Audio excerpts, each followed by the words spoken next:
greet all your visitors? We don't have no visitors. No one, none. Well, now, I'm not exactly a visitor, am I? I stopped by as your landlord, see if there's anything you need.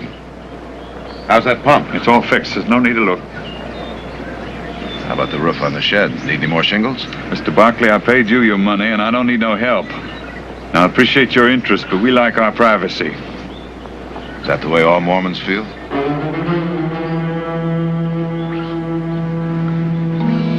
How'd you know that? It wasn't really very hard to guess, Mr. Grant. I think maybe I've guessed a couple of other things, too. Might be wise for you and me to have a little talk. Put that thing away.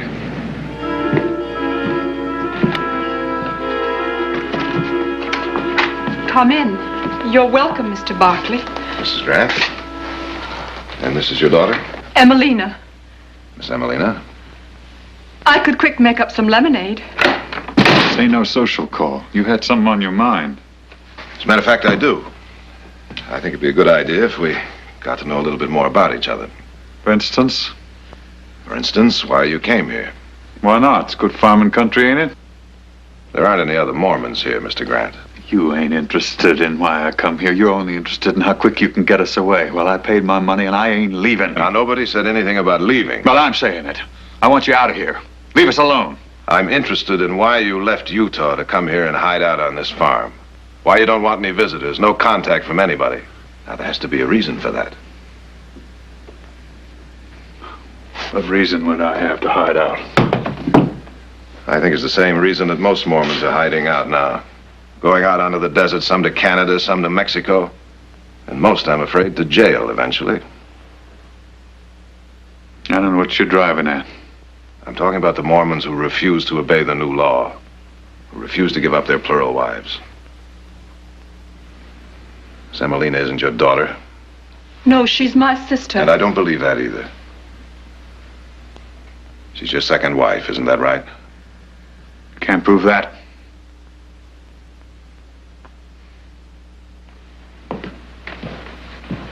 Is this your Bible? You leave that be. They usually contain records. Hebron Jethers Grant, married June 12th, 1872 to Eliza May Goodhue. Married May 30th, 1878 to Mary Emelina Hewitt.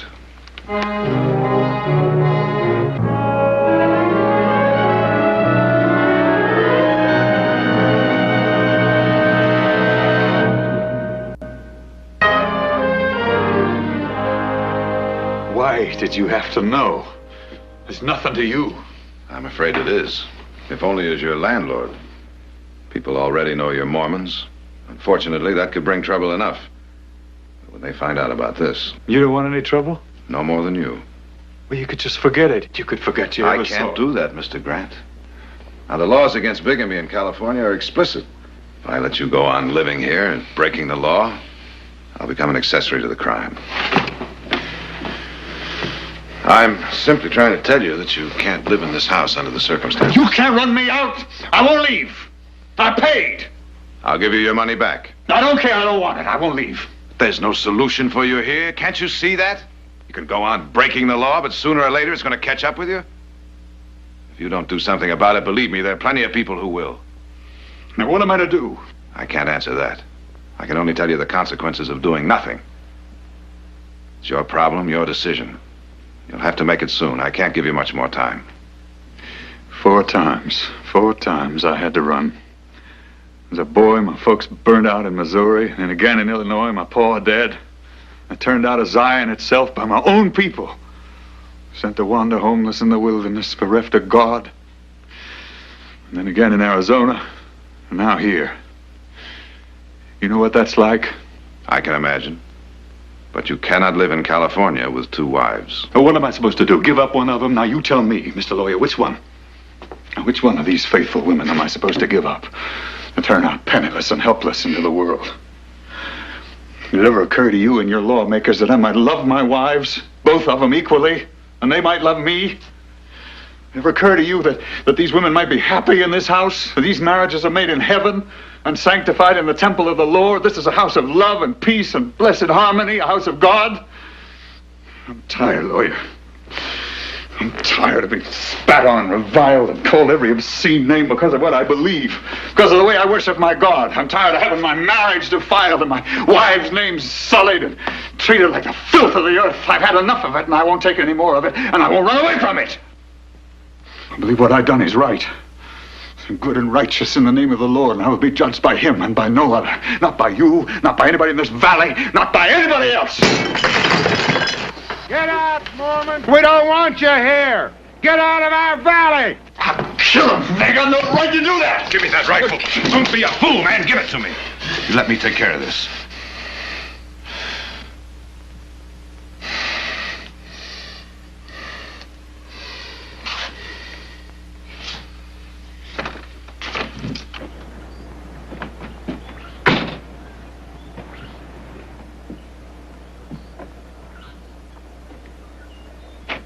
Now, Denby, you be smart. Ride off and leave these people alone. What are you doing here, Jared? This ain't your fight. I'm making it mine. Well, I ain't got nothing against you. We've been friends a long time. You're not being very friendly at the moment. Well, it ain't you. I mean, I don't blame you for renting to him. He probably fooled you, too. But we're not gonna have any Mormons around here.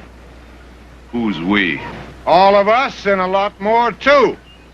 Now, I don't want no trouble with you, Jared, but we're not gonna run from it, neither. We mean to turn them out. So maybe, you better do it first. And if I don't? Then we will. And folks might blame you for bringing them here, and you might not like what they do. It might not just be a busted window. Now you listen carefully. Ride out and don't come back. If you do, there'll be a warrant for your arrest. You're gonna regret this, Jared.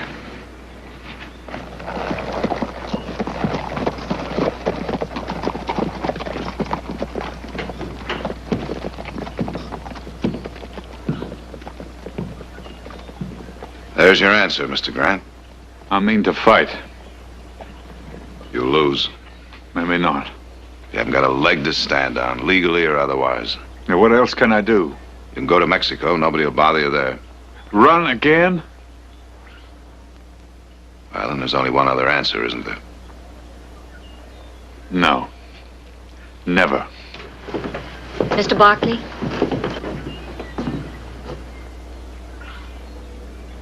Mrs. Grant?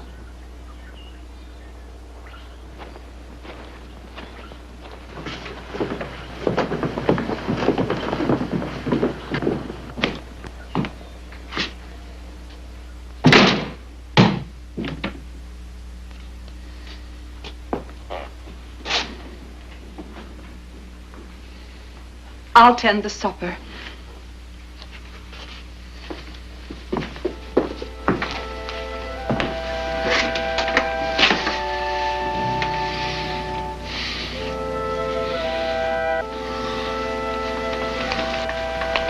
Hebron, what Mr. Barkley says, mightn't it be right? About what? There's probably no other answer for us but to do like the others. Go to Mexico. You want that? You want me to go to a foreign nation where I don't even speak their tongue? How am I going to earn a living for us? Find a farm like this one? No, we ain't come to that yet. God willing, we never will. I ain't done fighting here yet, Em. But is fighting the answer? Won't they just hate us the harder? Well, is running away to a foreign nation the answer? This is my country, Emelina, just as much as it is the Barclays. I was born here, and I mean to die here. I'm an American. I'm not a Mexican. But we can't stay here. Now, Em, you stop your fretting. You trust Hebron like you always done. I took care of you till now, didn't I? Yes, Hebron. And I always will. I ain't gonna desert you. Neither one of you. So don't you worry. Lord's gonna take care of us. And provide like you always done.